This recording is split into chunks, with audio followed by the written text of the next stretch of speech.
In this video, I'm going to be discussing the misinformation regarding social media growth strategies. These are very popular on social media platforms, but probably ultimately the worst advice. So the first one is the timing of your uploads and how the timing of your upload will determine the performance of your video. The upload time is minimal for most content creators, simply because there's so many people creating and consuming content on social media platforms 24/7, meaning whenever you post your bit of content, there's always going to be somebody being able to watch it. And if your content is good enough, then trust me, it will get the traction it deserves. Trust me. And we need to stop using posting times as an excuse, our own BS excuse for why our content isn't working. Posting time contributes very, very little to the end result and performance of your video. And what I recommend you to do is experimenting with different times and post at different times, because you're going to attract different audiences and different demographics from around the world. Meaning, if you can round up the demographics of people watching your content, even when you're asleep, you're still going to drip feed new views and new followers 24/7. The fact is, on social media platforms now, views take a lot longer to accumulate anyway. You could post a video and it could blow up in a few days or months. Got to be careful, because if we're really stressing about we're not posting at the right time, the end result is we're going to procrastinate. We're not going to post any content. And really, you should focus on creating good habits, posting content. Don't let this put you off posting or make you procrastinate. Just get the content out there. I've posted at many different times in the day and had viral posts which I've done at 7 in the morning, late at night, in the afternoon. So just post. I would say posting time does matter with weekly timed content. So for example, for this, daily or weekly vlogs, because your audience is expecting you to post. Then this will help you in return, because that audience is going to come back to that specific day of time every week, and your post is going to do well and get that initial push it might need for it to go viral or get shown to more on the internet. Now, things like evergreen content, things which are searchable and discoverable, now evergreen content, topics that people are always going to search for on YouTube, TikTok and other social media platforms, there's no need for it to be timely, because it's always going to get discovered at some point. Really good strategy with your content is to make sure you do have evergreen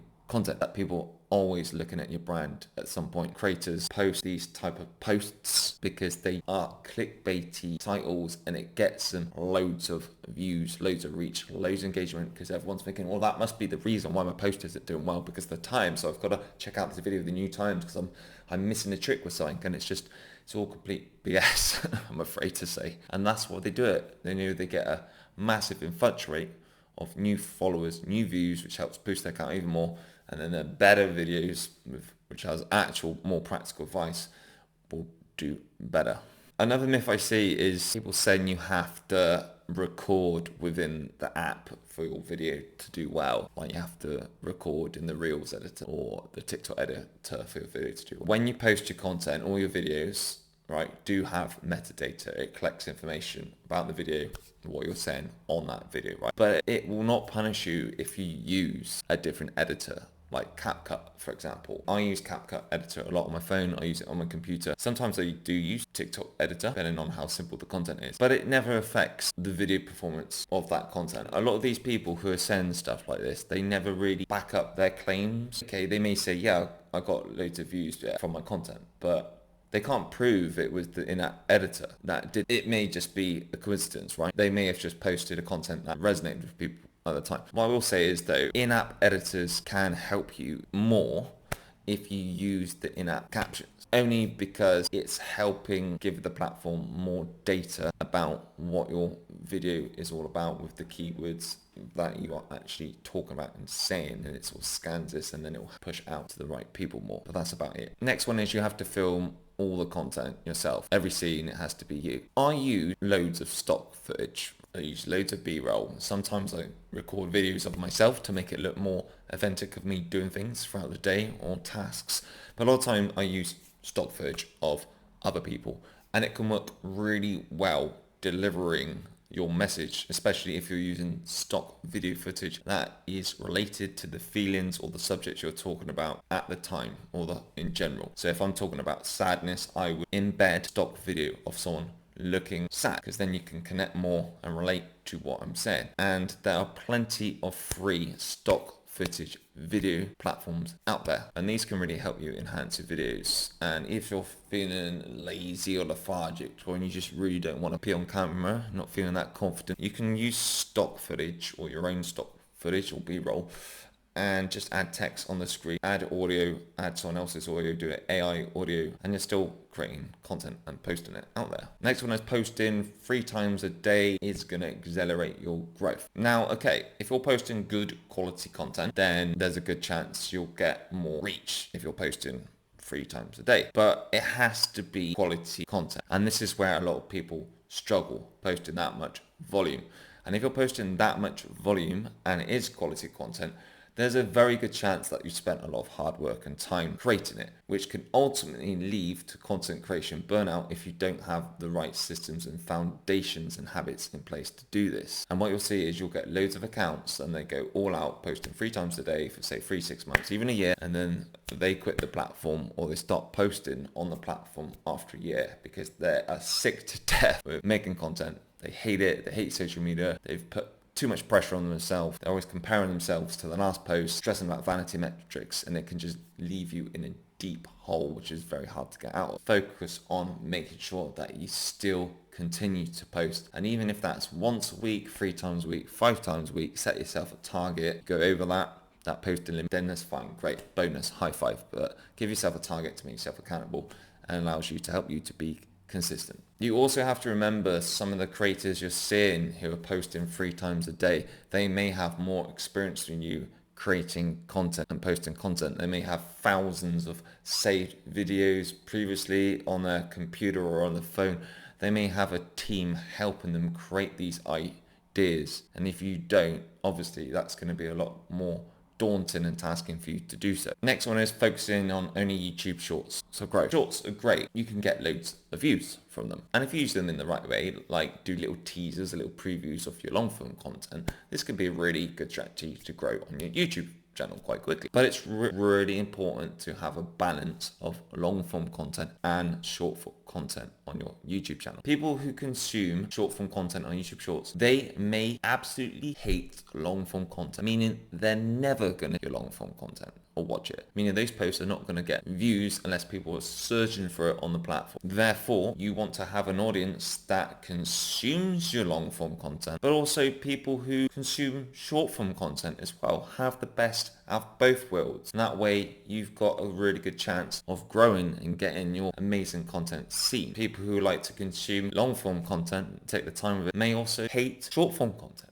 It's too fast and intimidating for them. So use all the features YouTube offers you. So remember, while YouTube Shorts may boost your reach initially, straight away, they can actually hurt your account by failing to create viewer long-term engagement and connections, building a community. Continuing with this subject, now here's a fact that's probably going to surprise you. Long-form content is actually more rememberable and impactful for branding. With a study by Neil Patel, people were more likely to remember long-form content days than short-form content. Participants watched an hour worth of content, including 15 minutes of long-form content and 45 minutes of short-form content. They could skip as they wished. The end result, the participants remembered the long-form content more vividly than short-form content. Literally remembered the long-form content days later. Therefore, short-form content may give you that little boost of engagement or views, but it's not gonna help you in the long run with you and your brand for long-term growth strategy. Therefore, 7-second videos can boost your reach, but they can actually hurt your account and growth. So if you're a brand and you want to be remembered and you want to be contacted, then make sure you do a mixture of short-form content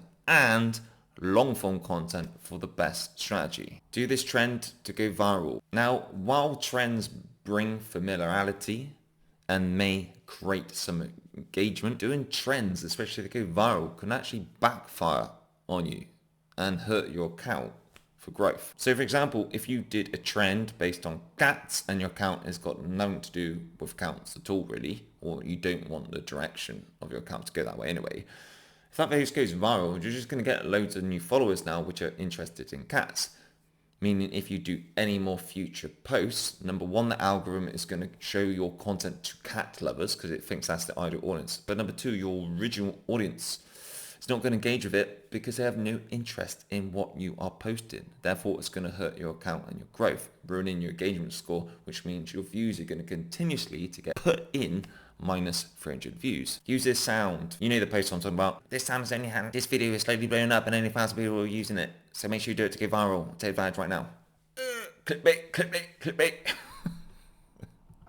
Now, using a sound that is starting to trend, if it's in the lower usage count, you may get a bit of traction if people are looking at the sound and your video is optimized in the right way with the right cover photo, the right hook to get someone to click on it, right? That's the only way this could actually help you. It will not boost your video at all unless the video is actually good in the first place, and then this is just like sprinkles on top because you're getting the little boost from people being familiar with the audio. And once again, coaches do this because it's clickbait.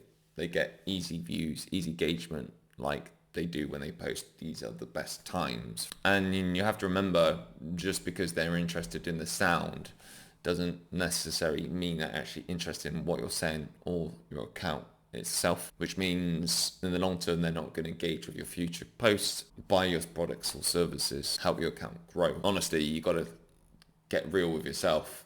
No one's going to see a video and be like, oh my god, I love this sound, I'm going to have to follow this person because I absolutely really love the sound. Whoa. They're just not, are they? And if you're doing talking videos like I'm doing right now, one of the main advantages of not having sound is that you can reuse it on other social media platforms, and you don't have to worry if the sound gets taken off or copyright or things like that, and you can re-edit the video in lots of different ways. Your video is going to do well if it creates a reaction, you're good with the delivery, you got a good hook, there's value in it, it's entertaining, it's relatable, it's shareable. It will have nothing to do with the audio whatsoever. Viral hooks will guarantee success. Now, while having a strong hook is one of the most important elements of your content, after all, people do scroll after 3 seconds of short form content, and on platforms like YouTube, people normally skip after 30 seconds to a minute if they are bored out of their pants what they're watching. However, with hooks, the hooks you often see, especially people hooks with cardboard or bits of paper or whatnot, those hooks are not really the hooks that are going to help stop the scroll, because all social media platforms, most of them, are video platforms. Therefore, a visual hook is the most important hook of them all. So I'm talking about movement on the camera, I'm talking about text on the screen, okay? And I'm also on about text in the caption. So there's 3 hooks right there. Yes, these hooks you see with the cardboard on that. Viral hooks, yeah, what you are saying, so you can use that as well. But the most important ones are the ones I've just spoken about. You're trying to grab someone's attention. So if you're going to use these hooks when people are talking, use them. Make sure there's a moving visual on the screen. Make sure there's text on top so people can identify what you're talking about, and in the captions so your content can get discovered on search bars. A lot of people also watch content with the sound off, so therefore you've got better chances of it to do well if you've got the text there. Hashtags will guarantee discoverability. Once again, hashtags are just like sprinkles on top if your content foundations are solid. I'm going to say what you say in the caption is far more important than hashtags, because a lot of platforms now are SEO, search engine optimization, going to give you a better chance for your content to get seen when people are searching for things. Now, if you are going to use hashtags and to make them more effective and help you, then they can help you if you are a small account. Yeah, okay. Especially like on Instagram as well, if you've got under 1,000 followers. But they'd work in your favor more if you used specific hashtags that are related to the topic you're talking about. So for example, if I'm talking about Manchester United Football Club and Bruno Fernandes in the post, then I would use Manchester United as one hashtag because that's the topic, okay, and then Bruno Fernandes because that's what I'm talking about. And if you're talking about something in general, for example, if I was a plumber and I did a post about how to fix a blocked up toilet, right? I would put as a hashtag how to fix a blocked up toilet.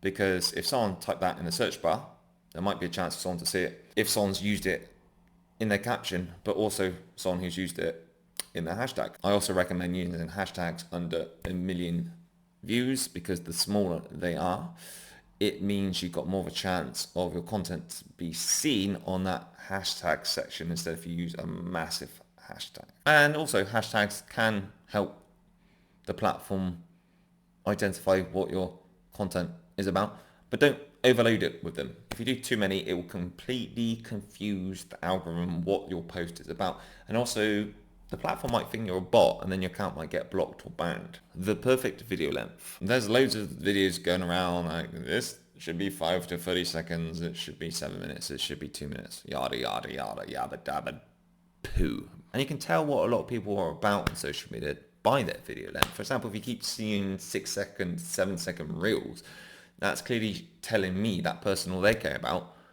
is the vanity metrics, because they're just trying to manipulate the audience or the algorithm much as they can to get loads of views. They don't care about the messaging, or if the audience can't understand what they're saying. They just want the views, baby. But here's the thing, the reality of the right video length is the video length should be determined by the content and your messaging, not standards from what others are saying. Make sure your video is just long enough so it can deliver the message you are talking about, so people can understand it on the other end. Now, if you have a longer video on YouTube, this gives you a chance to put more adverts on it and space things out, and allows you to deliver your message more slowly so people can understand. However, if you're a small account and you don't really have any authority or credibility yet, if you post a long form video, if it's like an hour, not many people may watch it. Therefore, if you post shorter videos like 5 minutes or 4 minutes, you've got more of a chance of people watching some of your content or most of your content, meaning you've got a better chance for it to get pushed out more and get new subscribers. So the reality is with all this is long videos are great only if you can maintain the audience attention and retention. My advice for me to you would be just do a mixture and see what works better with your audience, what resonates, what helps you get more engagement, and ultimately what you feel more comfortable with, how much time you've got, and what works best for you and your schedule and life. Next one is how your subscriber and follower count is the most important metric of success. There are plenty of accounts out there, rubbish accounts, awful accounts that have hundreds and thousands of followers, yet they don't make any money, yet they don't really give any value. Okay, so these numbers may attract brands, but here's the plot twist.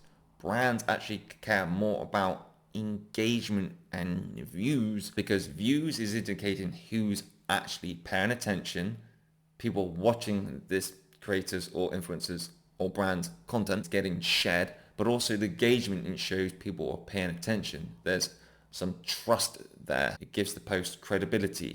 It means people are paying attention. Viewer satisfaction, engagement are the most important. And this is what brands are looking for. If you're a brand or you're a business, what's going to make you money is connections. And you get connections from the content, the value of the content, the relatability of the content, engagement and conversations you're having in the comments. So creating content that viewers enjoy and engage with leads to better performance and follower growth. So avoid traps like engagement pods or teamwork and things like that, because these people don't care about your content. They're not going to engage with your future content. They're not even going to buy your products and services, and they're going to ruin your engagement because the algorithm is going to think that's your ideal audience and then push it to those people, and they don't actually care about your content, which just sabotages your growth for any chance of you to monetize or making sales in the long run. And are you going to tell your friends and your family, like, the reason why you got 10,000 followers is because you did a teamwork thing on TikTok? No, you're not, are you? Because it makes you look... Anyway, I really don't get things like this, because surely you want to be known for the content you make while people are following you. These things will not give you long-term success, just quick wins. If you found these insights helpful, please do let me know in the comments below. If you need more help with anything on social media in general, then make sure you take advantage of the resources, courses and ebooks which are provided in the links in the description description. And of course, please do subscribe if you haven't already, so you don't miss out on the next one.